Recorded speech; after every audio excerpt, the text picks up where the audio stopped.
नमस्कार दोस्तों, book audio में आपका स्वागत है। मैं हूं आपकी दोस्त आरजे सरिता और आज मैं आपके लिए लेकर आई हूं पूनम अहमद जी की कहानियों का संकलन कभी अपने लिए। इसी श्रृंखला में आज की कहानी का नाम है एक नया अंत। तो बने रहिए मेरे साथ और सुनते रहिए बुक ऑडियो। अभी मैंने किचन में पैर ही रखा था कि डोरबेल बजी। मैं चौंकी। कमलाबाई तो आज छुट्टी पर है। नवीन को भी ऑफिस गए काफी देर हो चुकी है। फिर सुबह सुबह कौन होगा? दिल ही दिल में ये सब सोचते हुए दरवाजा खोला तो संपदा थी, साथ में विजय भी था। विजय ने जल्दी से कहा, मम्मी मैं ऑफिस जा रहा हूँ, शाम को संपदा को लेने आऊंगा, पापा से भी मिल लूंगा। मैंने कहा, ठीक है बेटा, डिनर यहीं करके जाना। तो वो हाँ ठीक है कहता हुआ जल्दी से चला गया। उसके जाने के बाद संपदा और मैं ड्राइंग रूम में आए। संपदा काफी कमजोर लग रही थी और काफी दिनों बाद आई थी। मैंने उसके सिर पर हाथ फेरते हुए कहा, तुम बैठो, मैं आती हूँ, तुम अंदर थोड़ा लेट जाओ, मैं तुम्हारे लिए कुछ खाने को लाती हूँ। नहीं मम्मी, मैं नाश्ता कर चुकी हूँ, बस आप आ जाओ, मेरे साथ बैठकर बातें करो, खाना तो हम मिलकर बना लेंगे। उसने कुछ उदासी के साथ कहा। हाँ मुझे पता है तुम्हारा नाश्ता, एक स्लाइस के साथ एक कप चाय पी ली होगी। कितनी बार कहा है इस हालत में अपने खाने पीने का खास ध्यान रखा करो, दूध पिया करो, फल खाओ। लेकिन आजकल की लड़कियों की समझ में हम पुराने लोगों की बातें आती ही नहीं। रुको, मैं कुछ लेकर आती हूँ। मैं किचन में जाकर उसके लिए मिल्क शेक बनाने लगी तो मुझे अपना वो समय याद आ गया जब मैं संपदा जितनी थी। और इसी तरह मैं भी जब मायके आती थी तो मेरा दिल भी यही चाहता था कि माँ मेरे पास ही बैठी रहे। मैं मिल्क शेक लेकर संपदा के पास आई। उसका मुरझाया चेहरा देखकर मैं चौंक गई। पूछा, तबीयत तो ठीक है ना? मम्मी क्या होना है तबीयत को? बिल्कुल ठीक है। उसकी आवाज में कुछ ऐसा था जो मुझे बुरी तरह चुभा। फिर ऐसे गुमसुम से क्यों हो? मैंने कुरेदा, जो आम तौर पर मेरा स्वभाव नहीं था, लेकिन उसका चेहरा देखकर मैं खुद को रोक नहीं पा रही थी, इसलिए पूछ ही लिया। मम्मी मैं परेशान हो गई हूँ। एक तो मेरी तबीयत खराब है, मुझे समझ नहीं आता कि क्या करूँ। मैंने उस पर चिंतित दृष्टि डालते हुए कहा, तुम अपना ध्यान रखो, खाओ पियो, आराम का समय निश्चित करो। मैं तुम्हें कितने दिनों से समझा रही हूँ। मम्मी ये बात नहीं है। मैं पहले इस बात पर हंसा करती थी कि स्त्री ही स्त्री की दुश्मन होती है, लेकिन अब इसका मतलब मैं समझ गई हूँ। क्यों, ऐसा क्या हुआ? मैंने हैरानी से पूछा। मेरी बेटी संपदा का विवाह साल भर पहले ही हुआ था। विजय हमें सभ्य और समझदार लगा था। उसके पिता भी अच्छे पद पर थे। उससे बड़ी 2 विवाहित बहनें थी।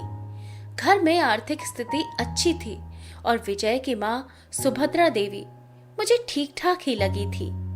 देखने में तो कुछ ऐसा नहीं था। फिर ऐसी क्या बात हुई जो संपदा इतनी दुखी लग रही थी? मम्मी आपको बताया था ना कि आजकल मुझसे सुबह उठा नहीं जाता। उल्टियों की वजह से बुरा हाल है। लेकिन माँ जी को लगता है कि मैं एक्टिंग कर रही हूँ और घर के कामों से जान छुड़ा रही हूँ। वहाँ सबका मूड खराब हो जाता है। मम्मी मुझसे सहन नहीं होता। कहते कहते संपदा रोने लगी तो मेरा दिल जैसे मुट्ठी में आ गया। मैंने पूछा, और विजय, वो तो तुम्हारा ध्यान रखता है ना? हाँ मम्मी, शुरू शुरू में तो वो बहुत खुश थे, लेकिन आजकल माँ जी का खराब मूड देखकर कुछ बोलते ही नहीं। इस पर मेरा दिल और कुट जाता है मम्मी। एक लड़की के लिए उसके ससुराल में उसका सबसे मजबूत सहारा उसका पति ही होता है। अगर वो भी उसका साथ नहीं देगा तो वो कहाँ जाएगी? देखो बेटा, इन दिनों तबीयत ऐसे ही ऊपर नीचे होती रहती है, लेकिन तुम हिम्मत रखो। अगर तुम भी अपनी बड़ी बहन सुखदा की तरह अकेली रहती तो भी तुम्हें सब कुछ करना पड़ता। तब घर वालों के रोज नए मूड तो नहीं देखने पड़ते। रवि जीजाजी ने ऐसी हालत में दीदी का कितना ध्यान रखा था। बेटा, ये तो छोटी छोटी समस्याएं हैं, समय के साथ ये खुद ही हल हो जाएंगी। अब तुम टेंशन छोड़ो, सुखदा को भी फोन कर दो कि शाम को वो भी यहीं आ जाए, सब मिलकर खाना खाएंगे। बताओ क्या बनाऊं? मम्मी, मेरा दिल कर रहा है आज पापा के लिए छोले बनाऊं। आपको याद है ना, पापा को आपके हाथ से ज्यादा मेरे हाथ के बने छोले अच्छे लगते हैं। संपदा के हाथ में बहुत स्वाद है, ये मैं जानती हूँ, इसलिए मुझे उसके गर्वीली आवाज पर हंसी आ गई। मम्मी, आज कमलाबाई नहीं आई? नहीं, उसकी बेटी बीमार है, कल आएगी। संपदा मेरे पीछे पीछे किचन में आ गई। लाओ मम्मी, मिलकर काम निपटाते हैं। मैंने कहा, तुम ये सब छोड़ो, तुम जाकर मेरे रूम में टेबल पर देखो, नई पत्रिका आई है, उसमें मेरी वही कहानी छपी है जो तुम्हें बहुत पसंद आई थी। मैं उसे किचन से हटाना चाहती थी। अरे सच मम्मी, वो तो बड़ी अच्छी कहानी थी, मैं अभी देखती हूँ। वैसे भी मसालों की खुशबू से मुझे अजीब सी फीलिंग होती है। मम्मी, हमारे आने से आपका काम बढ़ जाता है ना? संपदा की आवाज में शर्मिंदगी सी थी। ये काम बढ़ने से मुझे और तुम्हारे पापा को जो खुशी होती है, उसका अंदाजा तुम लोग लगा भी नहीं सकती। मम्मी, मुझ पर भी तो कोई कहानी लिखो ना। अच्छा ठीक है, लिखूंगी, अब तुम आराम करो। और हाँ, सुखदा को फोन कर लो। संपदा मेरे रूम की ओर बढ़ी तो मैंने बिजली की तेजी से अपना काम शुरू कर दिया। हाथ अपना काम कर रहे थे और मन अपना।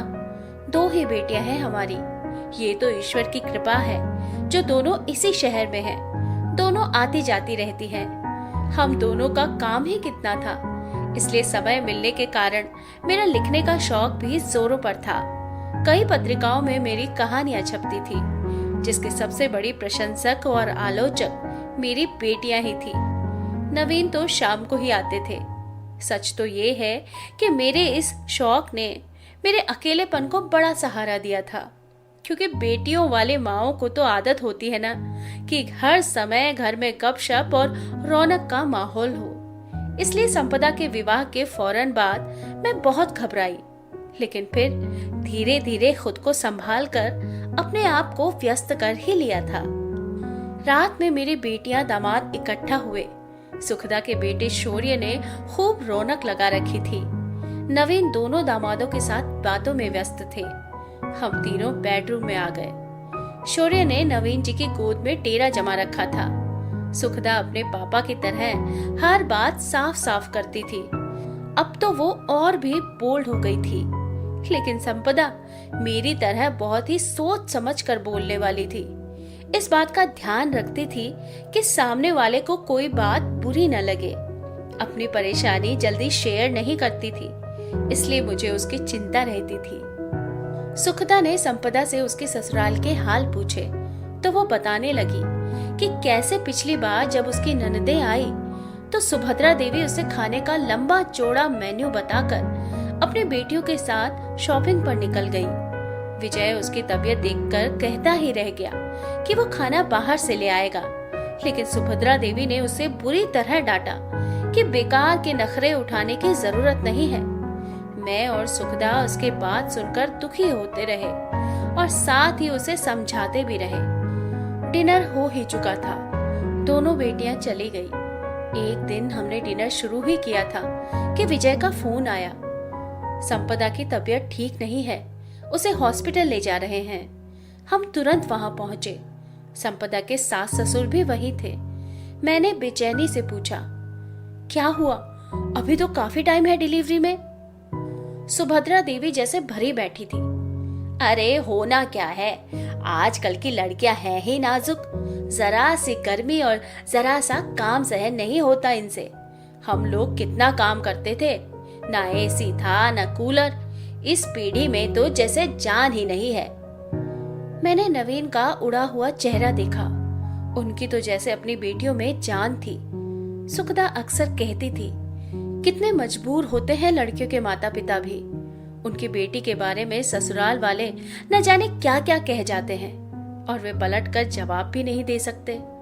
इतने में संपदा की डॉक्टर बाहर आई। विजय से कहने लगी, हालत देखी आपने अपनी पति की, इतना ब्लड प्रेशर, उसके खाने पीने का बहुत ध्यान रखिएगा। अब उसे टोटल बेड रेस्ट की जरूरत है। शाम तक आप उसे घर ले जा सकते हैं। सुभद्रा देवी से रहा नहीं गया। लो, अब ये नया ड्रामा। एक तो डॉक्टरों ने इन लड़कियों का दिमाग खराब कर रखा है। बड़ी फीसें दो, लंबी लंबी बातें सुनो। बस नए जमाने के नए नए रंग। अपनी माँ की बातें सुनकर विजय शर्मिंदा सा दिखा। मैंने दबी आवाज में कहा, बहन जी, आप आज्ञा दें तो मैं कुछ दिनों के लिए संपदा को अपने घर ले जाऊं। जैसे बिल्ली के भाग से छींका छूटा, फौरन बोली, हाँ ये ठीक है। माँ के घर जैसा आराम उसे कहाँ मिलेगा। कुछ ऊंच नीच हो गई तो सब कहेंगे कि सास ने ध्यान नहीं रखा। लेकिन माँ, हम फुल टाइम मेड रख लेंगे तो संपदा को आराम मिल जाएगा। विजय ने कहा तो सुभद्रा देवी ने उसे घूरा। हम संपदा को घर ले आए। मैं व्यस्त हो गई। विजय रोज शाम को चक्कर लगा लेता था। कभी कभी सुभद्रा देवी भी आ जाती थी। संपदा के चेहरे का पीलापन कुछ कम हो रहा था। अब वो आराम से थी। नवीन के तो जैसे पुराने दिन लौट आए थे। पिता पुत्री खूब बातें करते। कठिन से कठिन समय में भी यही खूबी होती है कि वो बीत ही जाता है। और संपदा का कठिन समय भी बीत ही गया। आखिर वो खुशी का दिन आ ही गया जब संपदा एक प्यारे से बेटे की माँ बन गई। सारा परिवार खुशी से खिला जा रहा था। सुभद्रा देवी का मूड भी अच्छा था। बेटे का नाम पार्थ रखा गया। समय बीतता रहा। स्थितियां बहुत तेजी से बदल गई थी। सुभद्रा देवी अपनी बीमारी के कारण घर के मामलों से दूर सी हो गई थी। मैंने कई बार संपदा में आने वाले परिवर्तनों को नोट किया था। अब वो चुपचाप सी रहने लगी थी। धीरे धीरे वो सुभद्रा देवी की बहू बनती जा रही थी। समय का पंछी अपनी गति से उड़ता जा रहा था। संपदा के सास ससुर नहीं रहे थे। सुखदा संपदा के बच्चे भी बड़े हो गए थे। नवीन रिटायर हो चुके थे। हम दोनों जीवन की सांध्य बेला अपनी बेटियों को फलते फूलते देखकर संतोष से बिता रहे थे। शौर्य अपनी पत्नी के साथ अमेरिका में था। पार्थ अपनी पत्नी मानसी के साथ संपदा और विजय के साथ रहता था। संपदा की कुकिंग में और माहिर हो गई थी। अब तो वो बड़े से बड़े शेफ को मात देती थी। घर में किसी न किसी बहाने पार्टी करती ही रहती थी। हम दोनों को भी आकर जबरदस्ती ले जाती थी। एक दिन संपदा सुबह सुबह आई। मैंने पूछा, मानसी कैसी है? अरे मम्मी, क्या हुआ है उसकी तबीयत को? वो तो नॉर्मल है। बस कुछ लड़कियों की आदत होती है हर बात को बढ़ा चढ़ा कर बताने की। संपदा का स्वर ही नहीं, ढंग भी बदला हुआ था। लेकिन संपदा, ये बीमारी तो नहीं है। हर लड़की इन दिनों शारीरिक और मानसिक परिवर्तनों का सामना करती है। इसलिए पहली बार माँ बनने वाली लड़की अक्सर घबरा जाती है। तुम उसका ख्याल रखा करो। मैंने उसे समझाया। मैं कैसे ध्यान रखूं? वो है ना उसका ध्यान रखने वाला मुफ्त का गुलाम पार्थ। आज सुबह मानसी नाश्ते के लिए नहीं उठी तो मैंने पार्थ से पूछा तो बोला कि उसकी तबीयत ठीक नहीं है, कमजोरी के कारण उठा ही नहीं जा रहा। मम्मी, मेरा मूड इतना खराब हुआ, क्या बताऊं। वो पार्थ को बेवकूफ बना सकती है, मुझे नहीं। उसके रोज रोज के नाटक मैं खूब समझती हूँ। आज पूरा दिन लंच और डिनर बनाएगी तो दिमाग ठीक हो जाएगा। इसीलिए मैं तो सुबह सुबह यहाँ आ गई। गुस्से में तेज तेज बोलती संपदा मुझे कठोर सी लगी। ऐसा होता है ना कि अगर किसी ने हमें जीवन में बहुत कष्ट पहुँचाया हो तो मौका मिलने पर हम भी दूसरों के साथ वैसा ही व्यवहार करते हैं। जबकि होना तो ये चाहिए कि जिन कष्टों से हम गुजर चुके हैं वे दूसरों को ना दें। मैं सोचती रही और संपदा उठकर सुखदा को फोन करने लगी। थोड़ी देर में सुखदा आ गई। सुखदा तो अकेली रहती थी। उसे आना अच्छा ही लगा। शाम होते होते दोनों चली गई। मैं मन ही मन अपनी बेटी के कठोर होते हृदय पर दुखी होती रही। नवीन सब ठीक हो जाएगा कहकर मुझे तसल्ली देते रहते। मैं जानती थी कि मन ही मन अपनी बेटी की बदलती सोच पर वे भी दुखी थे। फिर एक दिन संपदा अचानक आई। कहने लगी, मम्मी संडे को एक पार्टी रख रही हूँ, आप और पापा डिनर वहीं करना। मैं पार्थ को आप दोनों को लेने के लिए भेज दूंगी। मगर बेटा किस खुशी में? मैंने हैरानी से पूछा। बहुत दिन हो गए सब मिलकर बैठे नहीं। सुखदा और रवि जीजाजी भी आ जाएंगे, विजय के कुछ दोस्त भी होंगे। मैंने पूछा, खाना बाहर से आएगा? बाहर से क्यों, हर चीज घर पर बनेगी। लेकिन मानसी की तबीयत कितनी खराब चल रही है, तुम कुछ महीनों के लिए ये पार्टियां छोड़ दो तो अच्छा ही होगा। घर पर पार्टी हो तो काम पर काम निकलता ही रहता है। मानसी का ध्यान रखो, उसे आराम करने दो। मैंने कहा तो वो कुछ बुरा मान गई। बोली, आपको उसकी बड़ी चिंता रहती है, मैं भी तो इस हालत में कितना काम करती थी, याद है ना आपको? और यहाँ तो खाना मैं खुद ही बना रही हूँ, उसे कहाँ आता है इतना कुछ बनाना। उसके स्वर में मजाक था, मुझे अच्छा नहीं लगा। मैंने चुपचाप उसकी तरफ देखा। उस समय वो मेरी बेटी नहीं बल्कि सिर्फ सुभद्रा देवी की बहू लग रही थी, बिल्कुल उन्हीं की जैसी, बस अपनी परवाह करने वाली, अपने लिए सोचने वाली। मेरे जीवन में तो सास बहू के रिश्ते की कटुता कहीं थी ही नहीं। नवीन के माता पिता जब तक रहे मैंने हमेशा उन्हें आदर दिया था और बदले में मुझे पुरस्कार के रूप में मिलता रहा उनका ढेर सारा स्नेह और आशीर्वाद। अच्छा मम्मी, मैं जा रही हूँ, आप दोनों आ जाना। संपदा ने कहा तो मैंने एकदम से निर्णय ले लिया। मैंने दृढ़ स्वर में कहा, रुको बेटा, तुम हमेशा से कहती थी ना कि मेरे ऊपर कहानी लिखो मम्मी। हाँ मम्मी, मगर वो तो बहुत पुरानी बात हो गई। तुम्हारी कहानी मैंने लिखी तो थी, उस कहानी में तो मेरे अनुभवों, स्नेह और आंसुओं का रंग भी शामिल हो गया था, लेकिन मैंने उसका अंत नहीं किया था। कई दिन यही सोचने में बीत गए कि कहानी का अंत कैसे करूं कि ये खूबसूरत भी हो जाए और पूरी भी। मैं संपदा का हाथ पकड़कर उसे अपने कमरे में ले गई और अपनी फाइल निकालकर उसे दे दी। लो, इसे पढ़ो और बताओ कि मैं इस कहानी का अंत कैसे करूं। मैं फाइल उसे देकर कमरे से बाहर आ गई। बहुत देर बाद जब रोई रोई आंखों वाली संपदा आकर मुझसे लिपटी तो मुझे विश्वास हो गया कि इस कहानी को एक नया अंत मिल गया है और मानसी संपदा जैसा जीवन बिताकर एक और संपदा नहीं बनेगी जो सुभद्रा देवी जैसी है, क्योंकि स्त्री हमेशा ही स्त्री की दुश्मन नहीं होती बल्कि उसकी हमदर्द और दोस्त भी हो सकती है। मैंने भावुक होकर अपनी बेटी को गले से लगा लिया। बहुत दिनों बाद ऐसा लगा जैसे मेरे सामने सुभद्रा देवी की बहू नहीं, मेरी बेटी है।